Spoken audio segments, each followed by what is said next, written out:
Tampang ito ay rated SPG, striktong patnubay at gabay ng magulang ang kailangan. Darating na si Senyora Bettina Caballero sa pamilya ni Tinding dahil tadhana na ang gumagawa ng paraan upang mabunyag ang lihim ng nakaraan. Nagawa nga nitong ibigay ang kanyang calling card sakaling kakailanganin umano ng mga ito ng kanyang tulong. Ngunit ang tunay na nakaraan ni Bettina ang gugulat sa lahat dahil siya lang naman ang tunay na ina ni Ramon Montenegro. Si Bettina ay dating kasambahay ni Don Julio kung saan kursunada nga ito ni Don Julio. Ngunit hindi si Don Julio ang tipo ng lalaki ni Bettina. Kaya naman isang araw, nabalitaan ni Don Julio na ito ay nagdadalang tao.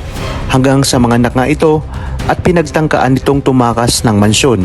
Hindi nga pumayag si Don Julio at ipinahabol niya ito sa kanyang mga tauhan. Hanggang sa wala na ngang pamimilian si Bettina kundi iwan ang kanyang anak na siya ngang si Ramon. Sinabi ni Don Julio sa kanyang sarili na si Ramon ay magiging isang ganap na Montenegro.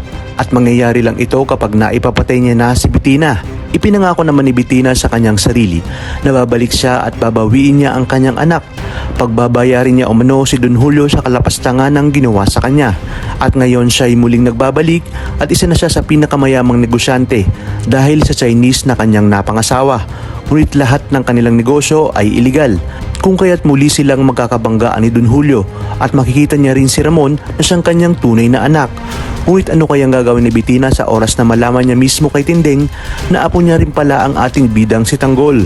Sa kabilang banda, buo na ang loob ni Tinding na dalawin ang kanyang apong si Tanggol at hindi na siya papayag sa gustong mangyari ni Rigor.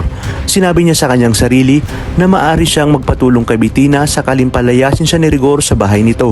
Ang mahalaga umano ngayon ay makita niya si Tanggol at malaman niya na ligtas ito dahil malakas ang kutob niya na may dahilan si Tanggol kung bakit nito nagagawa ang mga paratang ni Rigor. Talagang kapanapanabik ang mga susunod na tagpo sa teleseryeng ito, kaya naman sabay-sabay natin itong aabangan.